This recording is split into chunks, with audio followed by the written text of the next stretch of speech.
You're listening to Big World Network. This is Jim McGovern, CEO and founder of BigWorldNetwork.com. Thank you for listening to this episode, which will begin momentarily. We hope you're enjoying our format and series. As our first season draws to a close, I would like to ask you for your help in making sure that Big World Network is around for a long time to come, and we are able to continue bringing you an increasing selection of exciting series each season. You can help us assure our success by spreading the word about Big World Network to your friends and on social networks such as Facebook and Twitter. We also encourage you to subscribe to your favorite series on our website, providing you with episode and audio links direct to your inbox each week as new episodes are released. We will never sell or give out your email address, and you can cancel at any time. Finally, I encourage you to email any suggestions or comments you have by visiting our website contact page. You can find our complete listing of series in both audio and ebook formats on www.bigworldnetwork.com, and follow us on Twitter and Facebook as well. Thank you for your continued support, and we look forward to providing you with an exciting winter season beginning February 6th.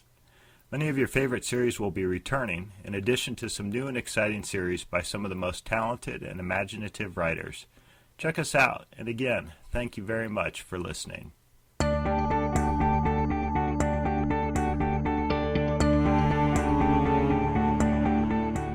Accidental Passion, Episode 12, Close Range, read by Meagan Hedin. Warning: although there is no material subject matter within that couldn't be found in any general bookstore with no age constraint, this series is rated 18 and contains adult situations and content. It is intended for mature audiences only and should not be read if you are uncomfortable with graphic sexual intimacy. Kevin hadn't planned on the course this evening was taking, but he was quite happy about the inevitable outcome. It was a typical Detroit evening with a brisk cold wind and a dark overcast, the kind of night that felt like it could snow at any moment. But he didn't care as he drove his Pride, the Porsche, in the direction of his office. He was enjoying the feel of the hand resting on his inner thigh. The hand belonged to, well, he couldn't remember her name. He glanced over at her for a moment, then back to the road. Her name just didn't matter. What did matter was that he was with a 25-year-old beauty, despite being so much older than her. He still had it, he thought to himself. The evening had started off fighting with Kim, whose phone wouldn't stop ringing with calls and texts from her girlfriends over the last few days. But nonetheless, she had the nerve to criticize him for spending too much time in the basement den. He worked all day starting at mouths and came home tired.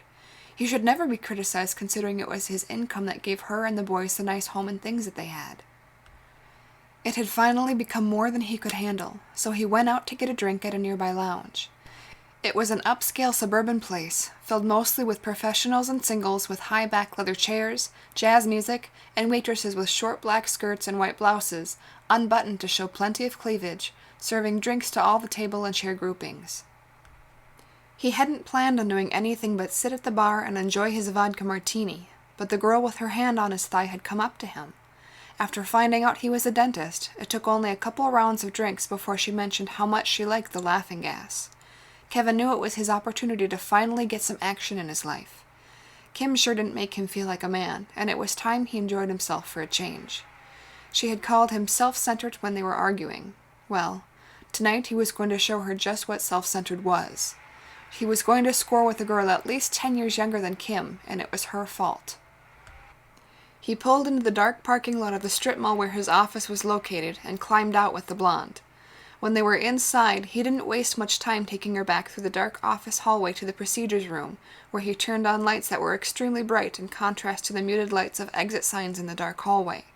The girl also didn't waste any time with him. She ran a hand down the front of his chest and gave him a kiss.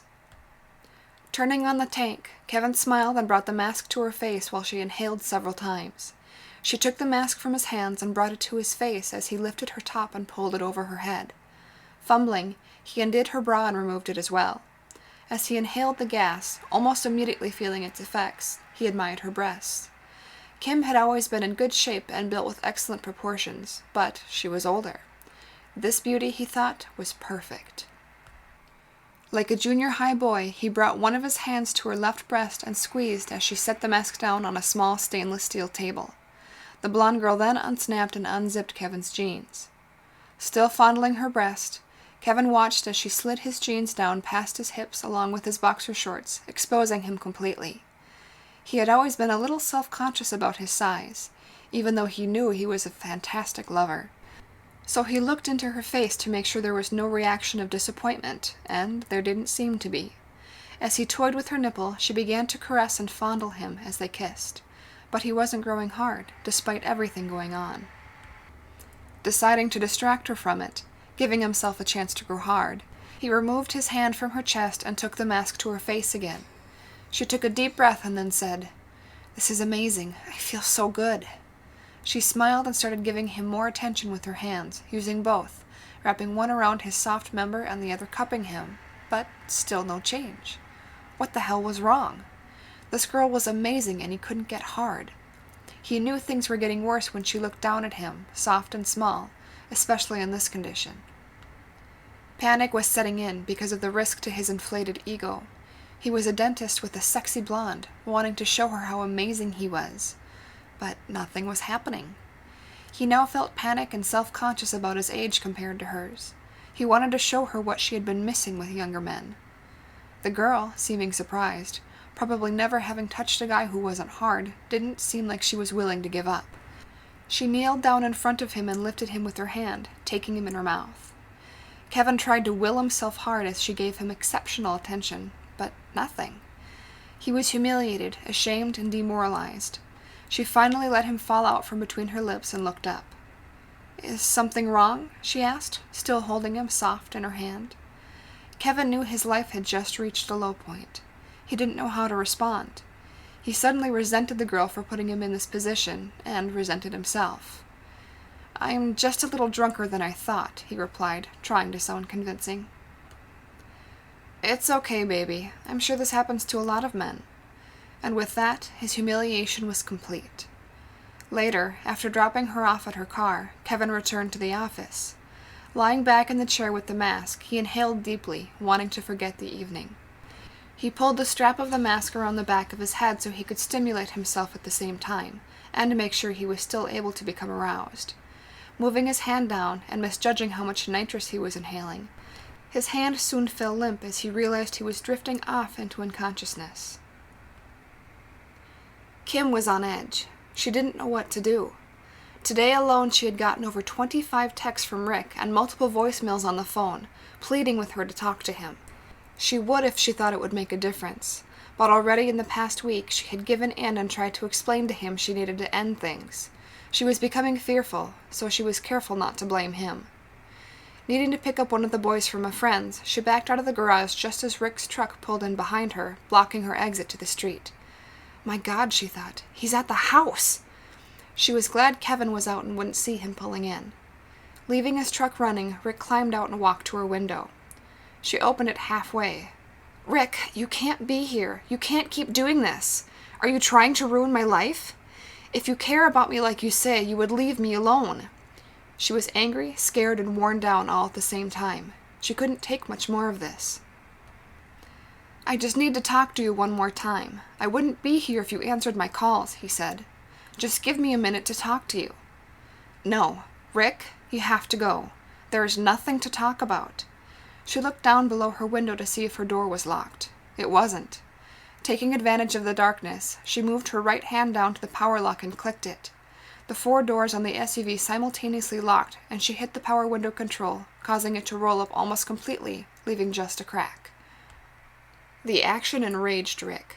"Open the fucking door," he yelled. Kim was growing concerned that her neighbors would hear. She looked in her rearview mirror to see if there was enough room to negotiate around his truck. He was far enough behind her that she felt she could pull back into the yard and down over the curb if she needed to. "Open the door," he yelled again, even louder this time. Kim was becoming terrified, and she felt the adrenaline rushing through her body. She knew she needed to remove herself from the situation, so she reached up to put the SUV in reverse, but before she could, the window beside her disintegrated into 1,000 bits of glass, flying everywhere. Rick reached inside the door and hit the power lock, knowing right where it was, having ridden with her before. He opened the door and pulled her out by the arm. "You will talk to me. You owe me that much." Kim didn't know what to do. She didn't scream yet, still hoping she could conceal this from her neighbors, but as he half pulled her and half dragged her by the arm towards his truck, she knew it was time to worry about her life, and not the consequences of an affair or what her neighbors might think. So she screamed. "I just want to talk. Shut up," Rick said, now holding her by the hair as he opened the driver's door to his running truck and pushed her in. Kim had no choice but to crawl over as he forced her body across the bench seat. It was her last chance, and she knew it. She screamed as loud as she could, yelling, "Help!" as she simultaneously reached for the handle to the passenger side door, successfully opening it.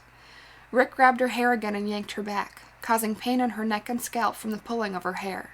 He reached over and pulled the door closed again. "Back off," she heard. The words didn't fit.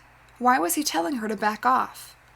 Back off from what? She asked herself in the back of her mind as she screamed again, knowing she couldn't allow herself to leave with him.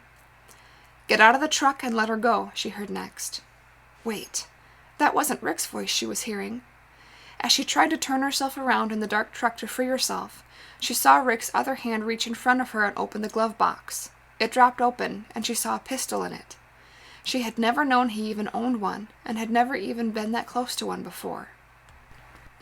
"Don't," she heard the mystery voice command, Rick's body blocking her from seeing the figure at his door. Feeling Rick finally release her hair, she simultaneously saw a flash. It seemed like an eternity, even though it was mere milliseconds before the cracking sound of a shot resounded in the cab, deafening her, followed by an acrid smell. Her mind went into overload, and she was sure Rick had shot the man with the mystery voice. Her ears stung, but she knew it was her last chance. She again pulled the handle on the door, opening it. This was all taking place in a matter of seconds, but it felt like slow motion to her. As she climbed out and took a step away from the truck with her back to Rick, she heard the cracking shot again and waited for the inevitable sting of pain in her back.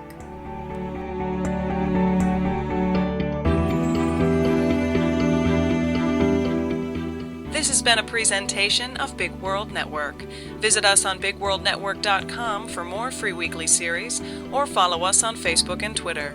Thanks for listening.